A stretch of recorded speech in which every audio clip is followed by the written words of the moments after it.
to my channel Pediatric Classes. Today we will discuss about tricuspid atresia. Tricuspid atresia is a condition where there is congenital absence of the tricuspid valve. When there is absence of tricuspid valve, the right ventricle will become hypoplastic and the inflow portion of the right ventricle will be absent. Then how does the blood circulation happens? So now let's see the hemodynamics of the tricuspid atresia. So blood from the superior vena cava and inferior vena cava will go to the right atrium, and from the right atrium the blood can't go to the right ventricle because the inflow portion of the right ventricle is absent. So via a patent foramen ovale or an ASD it goes to the left atrium. From the left atrium it goes to the left ventricle, and from the left ventricle the blood gets ejected out into the aorta, and via a VSD it gets pumped into the right ventricle also. From the right ventricle to the pulmonary artery, and there to the back to the lungs where the oxygenation happens and the oxygenated blood will come back to LA.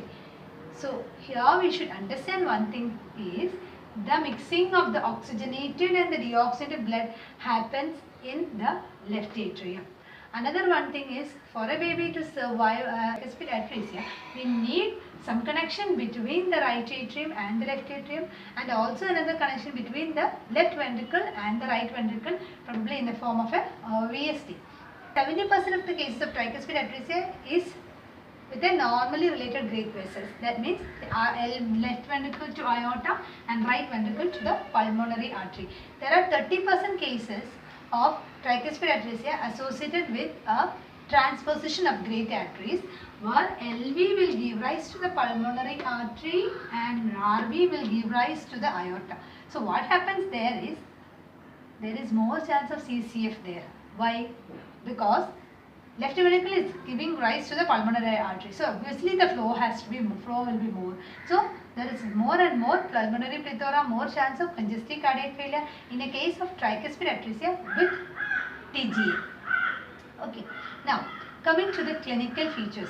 Clinical features of a tricuspid atresia depends on the presence or absence of a pulmonary stenosis. Why? Because if it's a case of tricuspid atresia with a pulmonary stenosis, like here, it's a pulmonary stenosis. So this will definitely behave in a pattern like a fallow, a tetralogy of fallow. So what happens? Less blood only is going to the lungs for oxygenation. So less oxygen blood is coming to LA. So what happens there is the proportion of the oxygenated blood getting mixed up with the deoxygenated blood from the RA is comparatively less. So lesser oxygenation blood, definitely more cyanosis. So here we should know that the cyanosis is comparatively earlier in tricuspid atresia than a TOF. Their patients will have cyanotic spells, anoxic spells, etc. Older patients, obviously they will come with features of fatigability, dyspnea on exertion.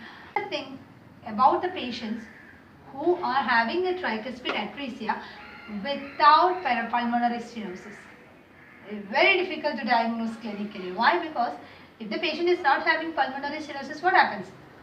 From here, from the RV via the VSD, it goes to the right ventricle, very good flow to the left ventricle, very good flow to the lungs, more oxygenation, so going to the LA. So the proportion of oxygenated blood to deoxygenated blood, if you see, the oxygen blood will be more, and the saturation will almost be in the range of 90% and all. So very difficult to appreciate very clinically because cyanosis won't be very much marked. Coming to the examination findings, we will get a left ventricular type of apex. Here we will get a hollow systolic murmur along the left precordial areas or the left channel border. S1 may be single. The investigation ECG will get a left axis deviation. When you actually see, we may get features suggestive of a left ventricular hypertrophy. We will get tall R waves.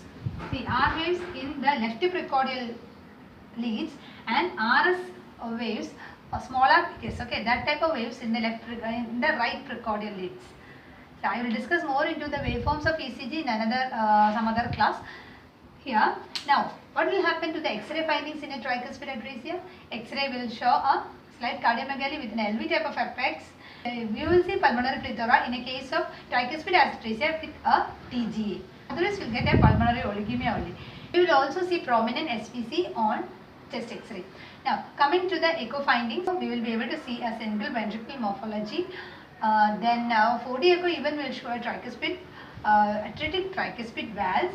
We will also see the presence of ASD or a VSD and all in the echo findings.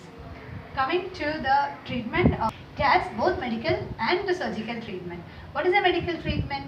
Medical treatment means, suppose a ductus is there which is actually supplying the blood to the pulmonary artery, we have to maintain the patency of it. How? By using a PG1 analog. Like alprostadil you can use in the dosage of 0.1 to 0.2 mics per kg per minute till surgery happens. We may have to go and, as I already told you, the cyanosis will be early even at birth in cases of tricuspid atresia. So you have to go for surgical closure. What are the surgeries? Surgery is not done as a single, it's a staged procedure. The first stage generally we do in a less than 3-month-old child. What is the first stage we do is, we go for a pulmonary artery banding, so that more and more blood does not go to pulmonary circulation and they will go and create a CCF. We go for a pulmonary artery banding and a modified BT shunt. Do you remember what is a modified BT shunt? We discussed in our video on top. It is a connection between the pulmonary artery and the subclavian vein, ipsilateral subclavian vein. Okay. So here we will, first stages we do a pulmonary artery banding and we go for a modified BT shunt. We may have to do a Rashkin's atrial septostomy when there is a restrictive atrial level communication. Okay. Now, what is the second thing? Second thing, we generally do it around 4 to 6 months of age. Here, what we do is a bidirectional Glenn procedure. What is a bidirectional Glenn? Is nothing but it is a anastomosing SVC to the pulmonary artery. So, what are we trying to achieve by doing this? At least a portion of the deoxygenated blood is diverted directly to the pulmonary artery to be taken up for lungs for oxygenation. Now we come to the final procedure, that is we do it around 1.5 to 3 years of age, and that is the modified Fontane's procedure. In a modified Fontane's, what we do is we anastomose the IVC to the pulmonary artery. Now we should understand that already SVC is anastomosed, now we are anastomosing IVC also. So all the systemic venous blood is now going into the pulmonary artery to get oxygenated in the lungs. But there are certain complications with this procedure. There is chance of fluid retention, there is chance of pleural and pericardial effusions, and even late complications like baffle obstruction causing SVC or an IVC syndrome. We may get pulmonary venous thromboembolism. There is a chance of SVTs, etc. If this modified Fontane's procedure fails, we may have to go for a heart transplantation early. So in this stage procedure of the surgery, we have to be very clear. So in this video, we have discussed about tricuspid atresia, the hemodynamics of it, the investigations and the management of it. Thank you. Today, we will come back with another discussion on Epstein's anomaly. Epstein's anomaly is a condition where there is an abnormality of the tricuspid valve. We have learned in tricuspid atresia there is an absence of the tricuspid valve order, whereas here what happens, there is an abnormality in the tricuspid valve. What is abnormality? The septum and the posterior leaflet of the tricuspid valve is displaced downwards. So what will happen because of it? Because of it, there is an attachment of the posterior wall of the right ventricle. There is also because the valves are fused and atretic, there is also an inflow tract obstruction. Okay, so normal posture of the tricuspid valve. In a case of Epstein's anomaly, this valve will be displaced downwards. So what is happening to this area? The area between the right ventricle and the right atrium will become thin. And this is called the atrialization of the right ventricle. Once it becomes thin, this contraction of the whole right ventricle is abnormal. The downward displacement of the posterior and the septal leaflets of the tricuspid valve, there is atrialization of the right ventricle, there is abnormal contraction. So what is the hemodynamics of it?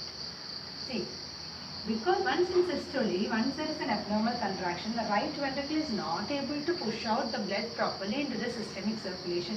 Simultaneously, there is a regurgitation of flow back into the right atrium. So what will happen? The right atrium will enlarge. Once there is a right atrial enlargement, the blood may get shunted across a PFO or an ASD to the left atrium, which will cause the cyanosis. Clinical features of Epstein's anomaly. Patients can present with variable amounts of cyanosis because of the shunting out here. The patient can present later with dyspnea on exertion, palpitations, etc. So, what are the examination findings you see in a case of Epstein's anomaly? One is cyanosis, and after a few times we will get clubbing in the patient. Then there will be prominent V waves in the JVP. So, on inspection of the precordium will be quiet, and we get a LV type of effect. Small blood is coming to RA, going to the LA, going to the LV. We get a LV type of an effects in a case of Epstein's anomaly. Now, what will happen to our heart sounds? There are two. S1 in this case, S1 will be split. Okay, there is M1 mitral component and tricuspid component. Generally, we hear it as a single sound, but in the case of Epstein's anomaly, there is a splitting of the first heart sound. Here, but the tricuspid component is not much audible, so we will hear it as a single first heart sound. When do you get single second heart sound? That is in tetralogy of Fallot. Here in Epstein's, we get single first heart sound. Coming to S2, there are two components A2 and P2. This will be widely split. Then, the special thing about this Epstein's anomaly is that we tend to hear multiple heart sounds. Like for example, we get a right ventricular S3, we get a right atrial S4. Likewise, there are triple or quadruple sounds and multiple heart sounds heard in a case of Epstein's anomaly. Now, what's the point to note out here is what is a murmur? The murmur may be a mid-systolic murmur, ejection type, or it may be a pan-systolic murmur because of the tricuspid regurgitation. The abnormal valve is the tricuspid valve is little abnormal, so it will even cause a mid-systolic click.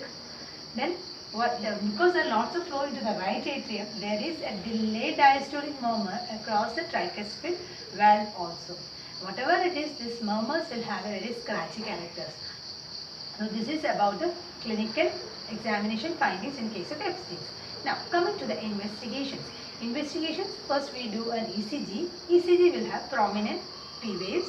Then we tend to hear a right bundle branch block.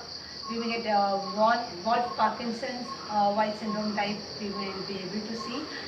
One thing I forgot to tell in the clinical features is these patients will present with paroxysmal tachycardia or palpitation because of this conduction abnormalities. Okay, so don't forget that they present with palpitations or paroxysmal tachycardias because of this conduction abnormalities.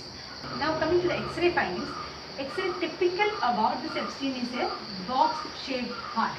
What's a box-shaped heart is because there is a huge cardiomegaly. Now in this case we also see a prominent main pulmonary artery. There will be pulmonary oligemia and the aortic knuckle will be small. So now echo, what can you make out? Echo, we will be able to make out the normal positioning of the tricuspid valve. If the valves are fused or atretic, we will be able to make out. Then we will also be able to see a delayed closure of the tricuspid valve here. It will take more than 65 milliseconds out here. Coming to the treatment part of it, its treatment is delayed till symptoms appear. Some patients will develop symptoms even at adolescence only, so that we can do it out there. But neonates who are having severe hypoxia and are dependent on PGN infusion may require an early surgery. Here, this is a PG level. You can do this is surgery. What we use is a Stannis procedure. So, what is actually happening here is we can repair the tricuspid valve. We can go for a patch closure and do an atrial septectomy. Then do a aorta pulmonary shunt.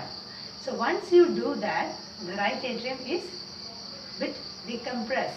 Hence, we may have to do a Glenn procedure also. What is the Glenn procedure? When we anastomose the SVC to the pulmonary artery to decrease the load on the right atrium.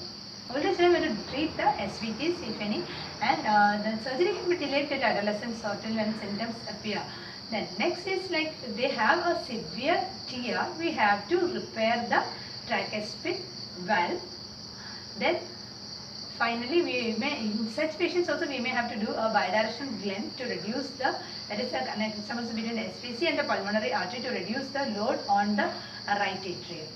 In both the conditions, the definitive surgery procedure is obliterating the atrialized portion of the right ventricle and repair of the tricuspid valve.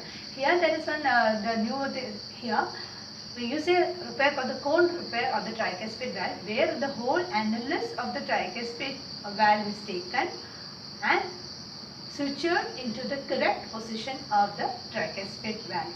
So, MCQs which are expected out of this class will be: number 1, the box shaped heart seen in. You have to say it is Epstein's, and that these multiple heart sounds heard in, like triple accordable sounds heard in Epstein's anomaly. Another thing is like what is the procedure used in a case of Epstein's? It is Stern's procedure. Thank you so much.